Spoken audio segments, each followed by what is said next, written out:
Hello everyone, it's Tavi. Welcome to my ASMR channel. This is an early video, so you're probably new, and if you are, consider subscribing if you like the video. Alright, now that we got the plugging out of the way, I'd like to apologize for my physique, my apparel. Deciding to film was pretty impromptu, and it's cold today, and I have this cool kid issue called carpal tunnel, so we're doing the fingerless gloves because my wrists are hurting. But I think it's kind of a vibe. It doesn't entirely fit what the goal of this video is. I would have liked to dress a little bit more aesthetic because I'm extra, but it's okay. We'll go with it. Also, I think that these gloves might offer some interesting finger flutter and I guess glove noise effects. Let me know what you guys think.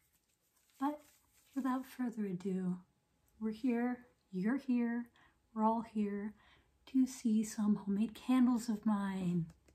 Thought it would be fun, and I thought it would be tingly. I thought, you know, maybe tapping on some candles would be fun. And it would give me a chance to talk a little bit about my projects, which I'm always looking for an excuse to do. So, let's start with a pair of candles I made the other day. So these are, let me try not to drop them. These are my cinnamon grapefruit candles. These candles, like all of my other candles, are upcycled from teacups that I find while thrifting or just that I have and don't use. And they're super cute. This one's wick is a little bit messed up over here on the left, but the one on the right's looking pretty good. I believe these ones have a little bit of basil in them. I like adding little herbs to my candles just to make them look cute and unique. Honestly, in terms of how the candle turned out, these ones are kind of uglier than my other ones, but I'm a big fan of the scent. If settles your goal, then this is a good one for you. I also really like the cup, which will show up close now. I love the beautiful flowers. I believe they're tulips, which are my favorite flower. But it's very cute. And I like the little clinks that they make together.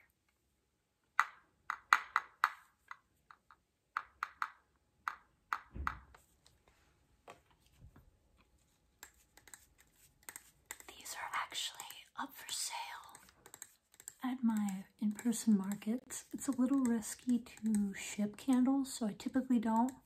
I've sent one to a friend and it was okay, but I'm still waiting before I put them on my Etsy or whatever shop I end up doing for Honeyberry. But I don't know, it could happen in the future. There's some dust in it from when I was outside. I go to outside markets in Arizona, so dust likes to accumulate, but you just gotta give it a little, and things are usually okay. Just a little blow, blow, blow on the candle like you're taking it out. I think these have had their time to shine. So let's bring out the next one. This next one I'm very, very proud of. As you can see, it's got a peach cup, peach cup, peach teacup. Get that little blow. And it is also peach scented. I think this one's very fun. It's very beautiful as well. In my opinion, this one's a lot prettier than the last one. It's got fig blossoms within it. Put them just when it was drying, so they're stuck in there. I think that's really cute. I forgot to explain, by the way, that I make all my candles out of beeswax. Beeswax.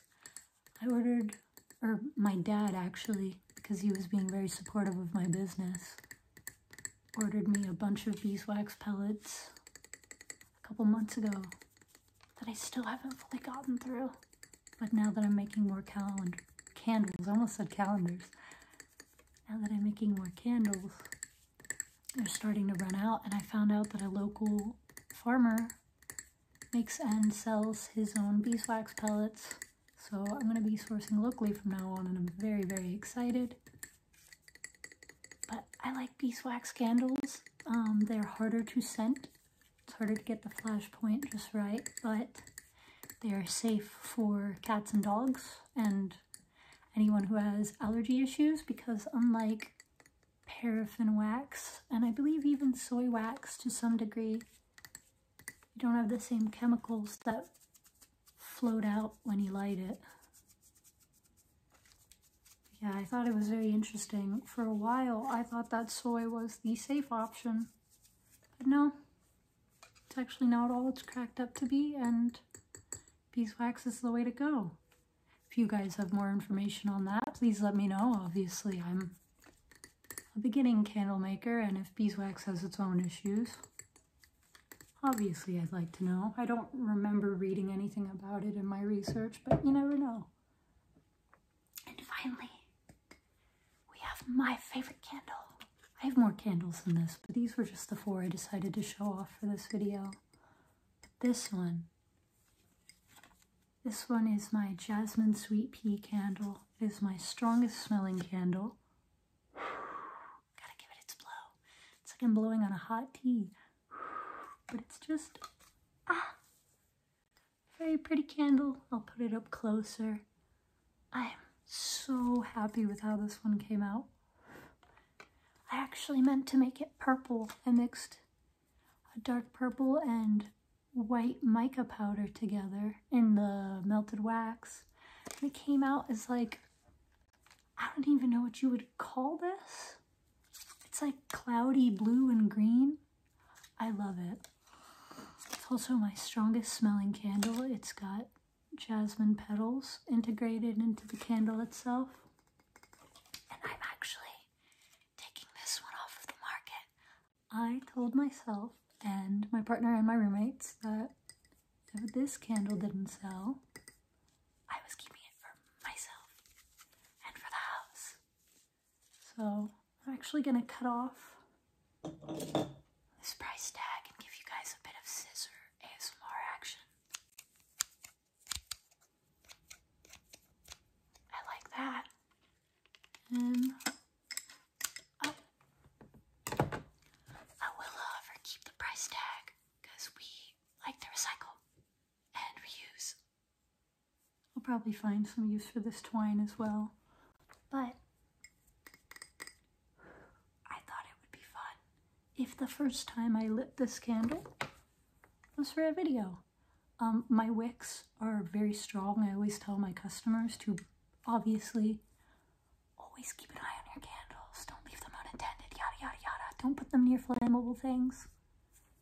I won't keep this candle on for long because I do have a little bit of a danger zone, I guess. I mean, you guys can see I'm sitting at my desk.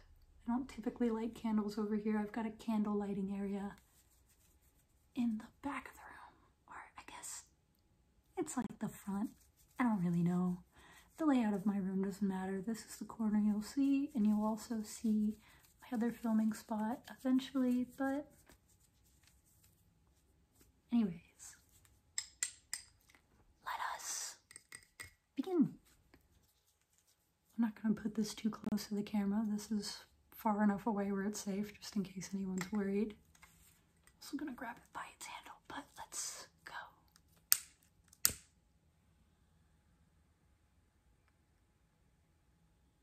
There we go. It is lit. It's lit. This is actually not having as intense of a flame as it usually does. So maybe I'm getting the hang of this. Or, you know, maybe this flame wasn't as strong. There's really nothing that I do that necessarily affects the candle wick. Except maybe placement, but I'm pretty good at centering. Except in this cup. I could have done better, but you know. But we'll let it light for a few more minutes. Let it burn, I should say. Look at that. I'm so proud of this.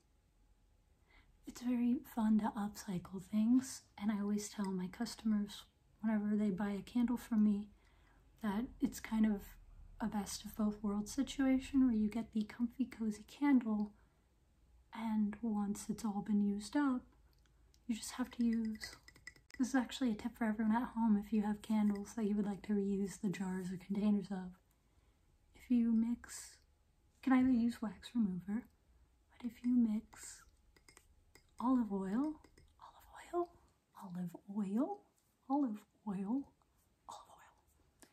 if you mix olive oil with Dawn or some other dish detergent, put it on a rag and run it through the burnt down candle, it actually cleans the candle container and should remove any wax residue you have coming. By the way, I can't really show you guys because I found my camera set up. I'll take another video sometime maybe. Rude. There are people revving through the neighborhood. Anyways, because I used mica powder, the wax when it melts down is really sparkly, and I'm a big fan of that. Honestly, it's a selling point I need to be telling my customers more. But these were my candles. Thank you for letting me info dump and ramble at you.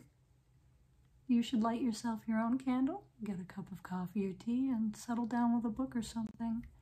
Get cozy, hit the subscribe button, and have a good night.